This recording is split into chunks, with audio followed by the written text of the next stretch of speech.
Hello, everybody. Welcome to Maximum Libertarian right here on YouTube, X, and Rumble.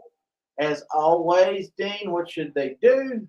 Like and smash the like button, share this to other people, and subscribe. Absolutely. So we've got big winter weather here in the area we're located at. So, and also at the same time, we've got other things going on. Politics is not a thing that will stop because of the weather. Nope. So one of the first things that we're going to start off, before we start off with individuals that are coming out wanting to run for Congress or the U.S. Senate, whatever the case might be, I just wanted to start with the Mike Lindell TV. It's Lindell TV is now an official. It's you can now publicly trade it on. It's a pink sheet, so it's only $1.65 the last time I looked. Not bad. And it is ticker symbol is MLMC. It was formerly Frank Speech Network Inc. Huh. And the thing that I just wanted to bring this up about was I remember when The Blaze was coming out, and with The Blaze, what did they say? Here's the ticker symbol. You can see it's 168. The thing about The Blaze was when Glenn Beck was trying to find different things, he was getting frustrated with Fox or he was getting frustrated with CNN. He made his own thing. And then when he tried to bring it out and put it onto major cable networks, well, since the major cable networks are owned by, Warner Brothers, Comcast, which owns NBC, and the different other spots, he got the shaft. Now I'm not the biggest Glenn Beck fan, but I think it's an interesting idea. I think it's an interesting idea that Mike Lindell is now publicly traded. Even though it's a pink sheet, I get it. It can move up.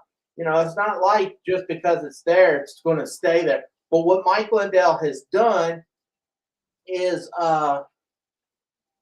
he went around the system because what is it? Everyone's calling him goofy, and they're calling him I know he makes wild claims and all that good stuff, but be it here or there, he's now got a television network. And if I'm going to pull it up real quick. So what do you think? I think it's a good idea to have another network, another independent voice. Always is. The mainstream media has crashed and burnt, and it's time for more and more public access to digital media. That's what I was trying to use. Right. That's becoming and the thing is, guess really the thing that I wanted to really say was this is exactly what the Libertarian Party should be doing. I just pulled up Lindell TV. I think it's lindelltv.com. You can go there. You can see the different shows that he has, the different items that he sells, and all that good stuff. Now, granted, I know I'm going to go here and probably disagree with a lot of what these folks say, but that's okay. It's a different thing. And the one thing it looks good about it looks like actual shows. So if you go back up here, so let me pull her up. I get it. Me and you, we're under the barrel. We're not even bottom of the barrel. We got, little tiny camera, microphone.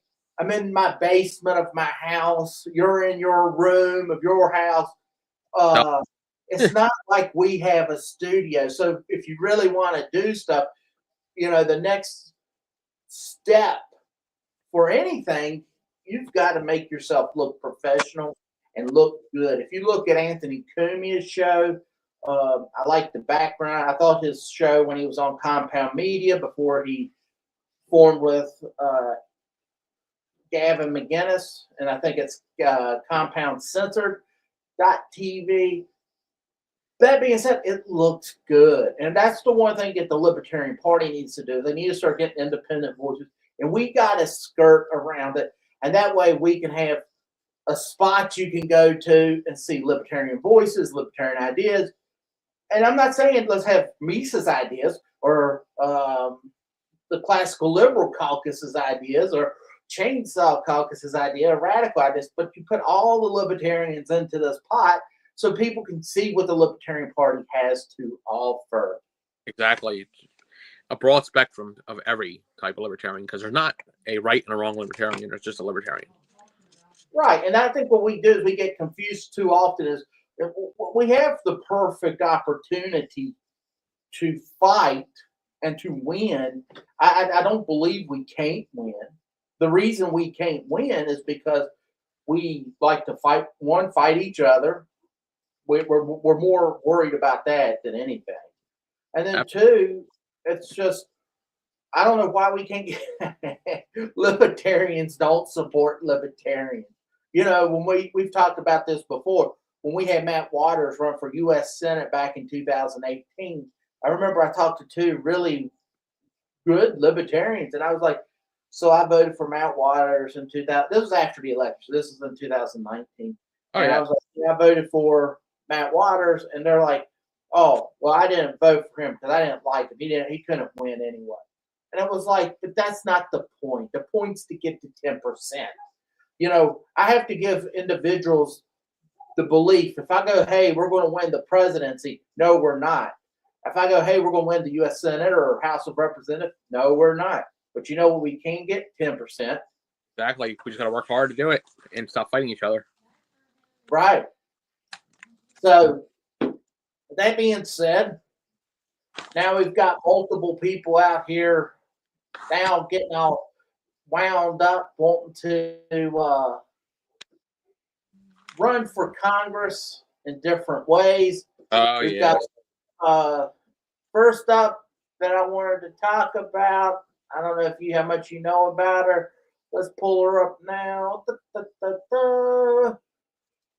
From the wonderful state of Texas, Jasmine Crockett launches her Texas Senate run, shaking up the Democratic primary.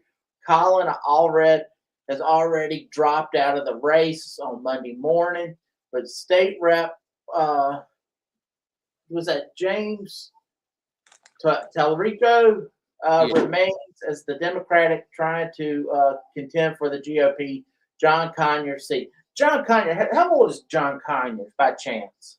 I don't know. I can't look offhand, but I can tell you, it sounds like he's older. Well, I know that, but John Conyers is one of the reasons that we should have term limits. Number one, I think term limits is, and let's look them up real quick. Talk for me a minute, Dean. So back to what we were saying. Some of these people, it's good people getting in races. We need to start having people drop out, and term limits to get out of the way.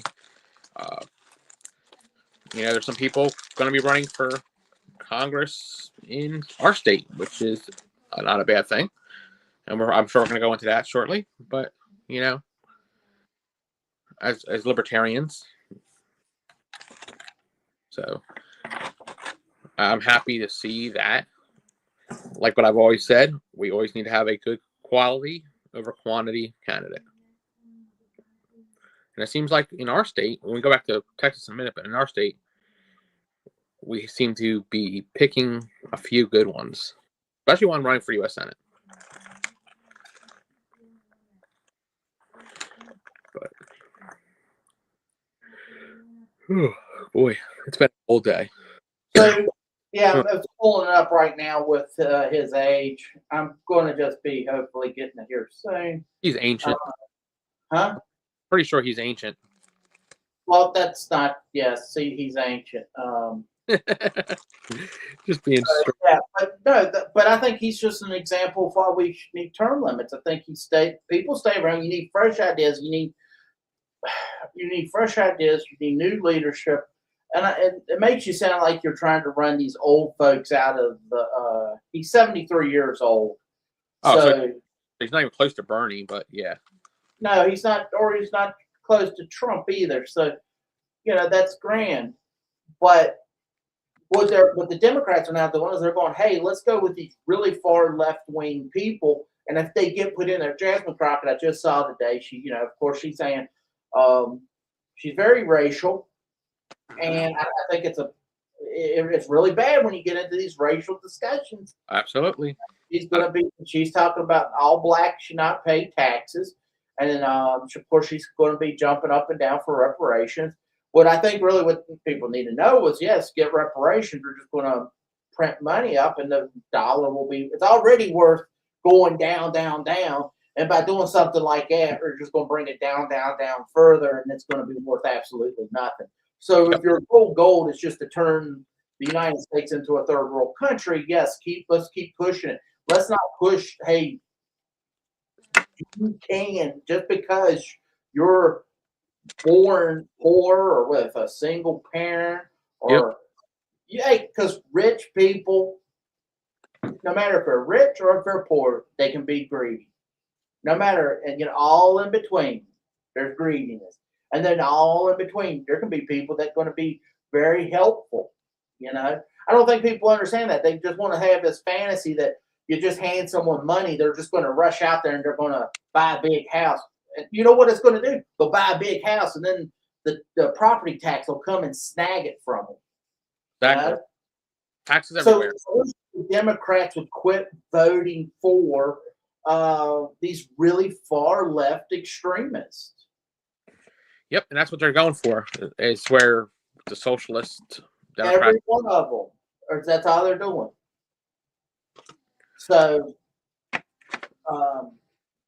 been here in the state of Virginia. I don't have it pulled up, but that don't really matter. We've got Sam Razul is now coming out saying he wants to run for the 6th district, he's going to file the run for a district, but I have no clue what it is, because just like in Texas, which gerrymandered their state on behalf of Republicans, the Democrats are now gerrymandering the state to benefit the Democrats. And that's what frustrates me, because you make comments in like Facebook or X, and everyone's initial response is, well, the Republicans did it. Well, the Democrats did it. That's exactly what Sam Razul said when I talked to him and said it was a bad idea. God willing. Sounds like he's willing to sit with us, whether it's Zoom or in his office, to discuss some stuff that we want as a Libertarian Party for him to try to bring up for bills. So. How's that going to be? But there's the thing. If that's the case, then what happens? He runs for that. Does he even pay attention to the people around here? Well, he's not going to care. He's going to sit there and try to look. There's absolute Sam Razul and I. We can talk to him all day long. He's a nice guy. Yep. But just because you're a nice guy, don't mean you should be leading the country. His goal is Medicaid for all, which is bad news. His idea is Green New Deal. Keep pushing that. Bad news. He'll definitely get in line with gun control, but of course it'll be common sense gun control, not the gun control that's bad. And he'll probably talk about affordability. He said that democracy was under attack. Well, democracy is under attack here in the state of Virginia. In 2020, the citizens voted to put in our state constitution that there would be a bipartisan group get together to help do redistricting. And the Democrats, fighting for democracy, have went against that constitutional amendment, went against the voters and said, no, we're going to redistrict the Commonwealth for your benefit, because we're here to protect democracy, not fight. It's for their benefit, not for our benefit. Yes, it's exactly for their benefit. And just like when I was talking to him about ballot access, what was his statement? Well, neither party really likes ballot access. Okay. Because I mean, I'm going to send him the stuff about this 5-star voting. I need to go on and get it sent. I didn't do it because I wanted to see who was going to be running or who was going to win. I was hoping Maynard Keller had won, or at least showed him a little bit better. But I mean, I was happy for what he did. I mean, congratulations to Noda for winning once again, because Noda always wins, except in 2020, when something happened. But I don't know what happened in 2020. You might know something. We can't talk about it for some reason on YouTube. Maybe on the Rumble. Razul, the thing with Razul is he can run in any any Congress district, because it's not by where you live. You can go to any district and run. That's a great point. That's an excellent point. These individuals can pick and run. He can run into 5th, 6th, 9th.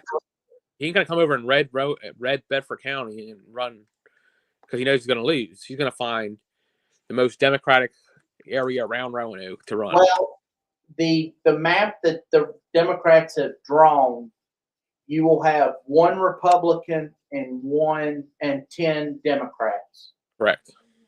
So in turn they've gerrymandered and on behalf of fighting for democracy, which is a BS line. I'm tired of hearing them. And you know one thing that I'm tired of hearing, and I'm reaching out to the independent candidate because I want to pull her on to interview her.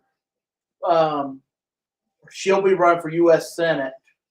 Now, who knows? I mean, I've looked at some of her policies and stuff, or what she's posted, and I'm not like going, oh my gosh, she's the greatest libertarian out there. I don't even, she might not even identify as a libertarian. Well, I know the chair is talking with her, just giving out feelers and all that good stuff. And she has a positive opinion. I'm praying that she likes the Libertarian Party, and I'm praying that she actually has libertarian ideas, because I want a candidate to run. I'm tired of having nobody in office, no one running. And I get it. You know what? This is an uphill battle, because on December 16th, I'm going to have the 6th District Congressional Convention. And just as Jim Lark, past national chair, stated to me, well, this might all change because of redistricting. And he's absolutely right. So I think what is it? We go from 6th, 9th, 5th. We're like 1, 2, 3 over on this side. I would have to look it up real quick and see it. It's not good. It throws another curveball on what we have to do as a state too. And the feeler that a lot of the libertarians and on the FCC, and I mean, broad spectrum, like they seem to like the lady running for U.S. Senate and highly approve of her values of libertarianism. You know where she's located? Can't 100% remember which district she's located in, but that's where that all came from, about where you can run in any district. Right. Well, she's running as U.S. Senate, so she's got to be all over the state. And my hope is she calls Rob Sarvis, talks to Rob Sarvis, see what he did, because I'm telling you, more people stay home than come out and vote. If we can get someone who can articulate just 3 or 4 different things that the voters care about. You want me to tell you like one thing? Democrats have done a bang up job. They've gotten the affordability. We need affordability in food and housing and medical and blah blah blah. But they have been in charge of this stuff. So how many more? So we're going to hit the panic button for the people that have been in charge? Am I right? Let's hit the panic button for people who've never had any office, who have nothing that haven't been bought and sold, have sold their soul just so they could, do some insider trading that me and you would be in jail right now for. You know what? It would actually be good if she gets the nomination and ran as a libertarian, and even won as a libertarian, because there's nothing better than a libertarian on a ballot that does good than a libertarian woman on a ballot that does good, because that seems to be a thing that we can't seem to get women to run for office, or even, get heavily involved in the Libertarian Party. We're lucky we have like Jennifer who's chair and stuff like that. But honestly, take a look at it. Yep. So it's beneficial. Females. We need all races. We need all, we need everybody, ages and sexes and, Exactly. That was my point, We though. need people out there barking, but like I said, we need the president of the United States is a carnival barker. You know, he only does so much. And one thing that Trump did poorly, and his supporters were, I think maybe were blinded by it because they dislike Biden or whatever. But he was like, "You elect me, and I'm going to have all these prices dropped," and it don't happen. You know, and then he brings in policies that make the prices either stay null and void or, balance out, Gas prices are finally going down. I think it's a lot to do with tariffs, but it wasn't going fast. It's not going out fast enough for the American public to be like, "Oh, he did a good job doing that." Correct. And that's what I think really the thing that I try to stress. So I'm confident, if this lady runs, look, Princess Blanding would have got my vote for governor had she had, well, I liked her gun. I liked her gun. She was perfect with guns. And then she went sideways with everything else. I still need the 80-20. That's what a 70. Very Sharp talks about, and that's what I believe in. 80-20. 80-20 and a far stretch 70-30. Yeah, I mean, if I had to, I could maybe do a 70-30.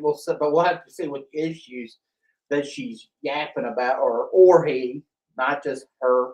I'm laying out some stuff where I know the 6th district's it's going to be changed, and God willing, someone will step up and become the new chair. Because, like I said, I want to see fresh ideas come into it. But I've started to lay out ideas for some 6th district because this will be my last time, and I'll run for chair. There's no more, at least for a few years afterwards, because I want to be focusing on running by libertarians. And you run for the knock on wood. Well, that was knock on plastic. That someone steps up. I don't know if they will, but we will see. But I've got an idea for the next 2 years if I've got to play the game, because I want to see someone. When I saw what Beth Macy, she wrote that book about drugs. I can't remember what it was called. She was a newspaper writer. Michael Keaton has endorsed her. You've got her. You've got, of course, now Sam Razul. You got Ken Mitchell, who's ran before. No one's impressing me, and I want to see a libertarian run here in our area.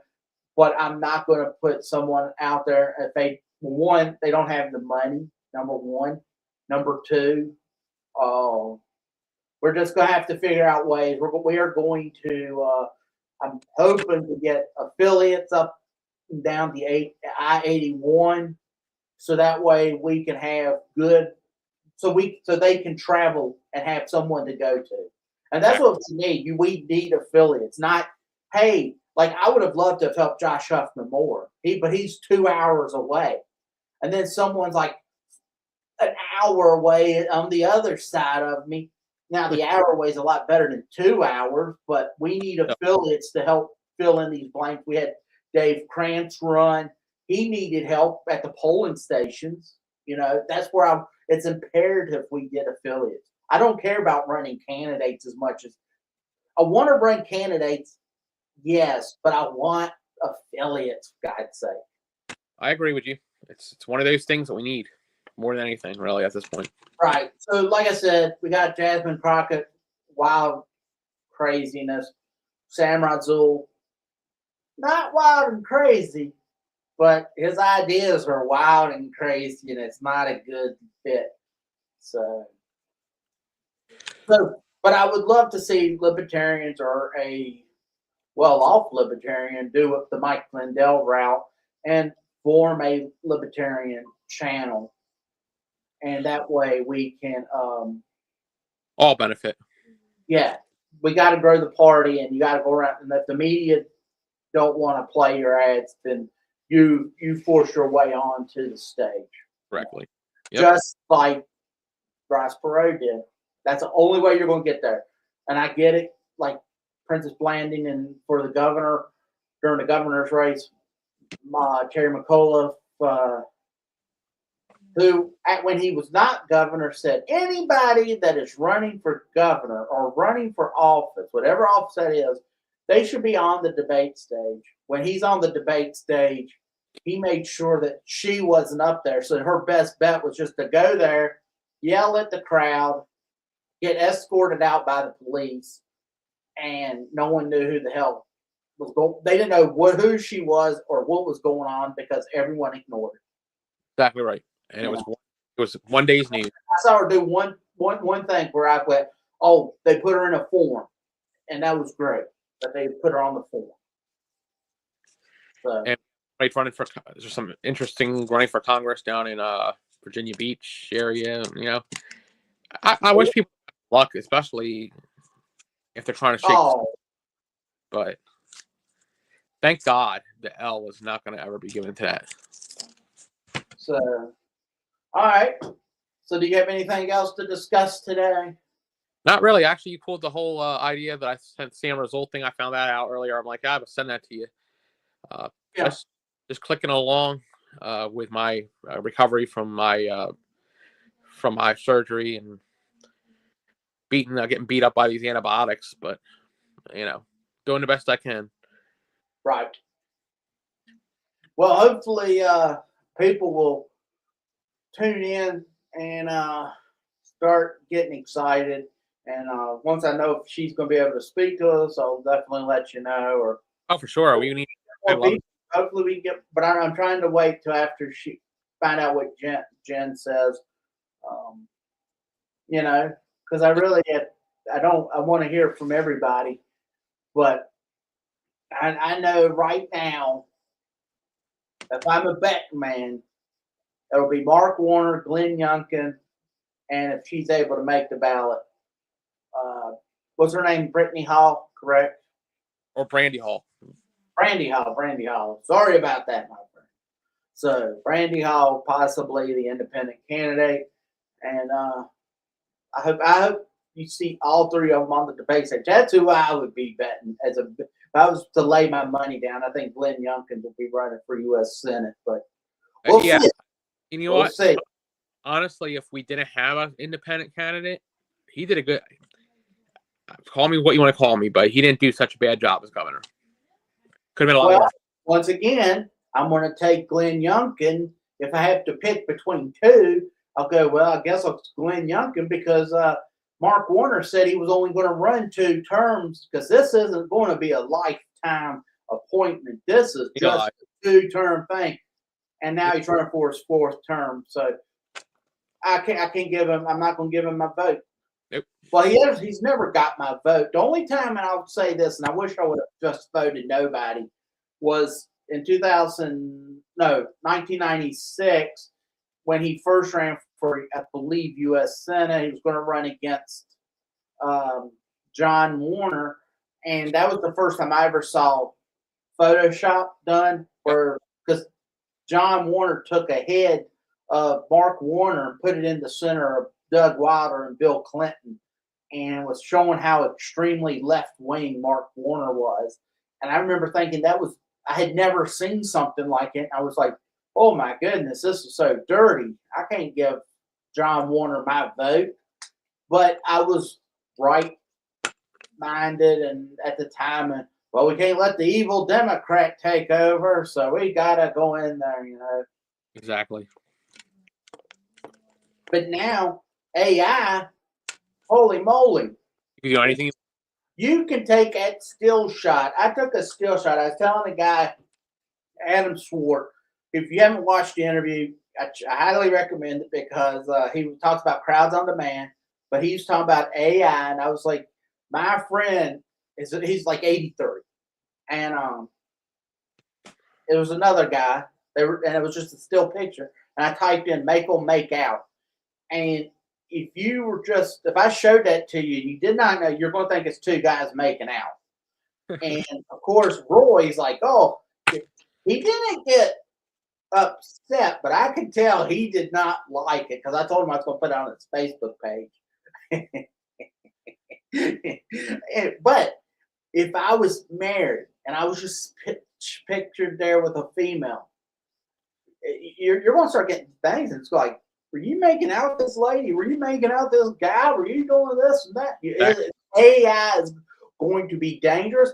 It's something that I think it's going to be dangerous, but it's going to happen. So we got to be there following it, just like with the internet, when so many people are saying, oh, the internet's not going to go nowhere. And then what happened? The toothpaste got out of the tube. We use the music industry. Napster shows up, and what happened? Oh, they can't get a damn Naps. Now the music industry can't make a buck to save their life, so they're now really doing the whole raping of the artist, taking all his money. So, all right, Dean, we've hit the 30-minute mark. We're over 30 minutes. I think that's good enough for today. Yeah, and you said you had nothing else to talk about? No, nothing else to talk about. All right, that sounds good. So, well, that's the end of the show. We hope you enjoyed it. Dean, what should I do? Smash the like button, share it, and make sure you tell your friends about us. Yeah. So have a good night. And Dean, remember, I've got to turn off Rumble so don't start getting all nasty right when I hit this end stream. All right. Good night, everybody.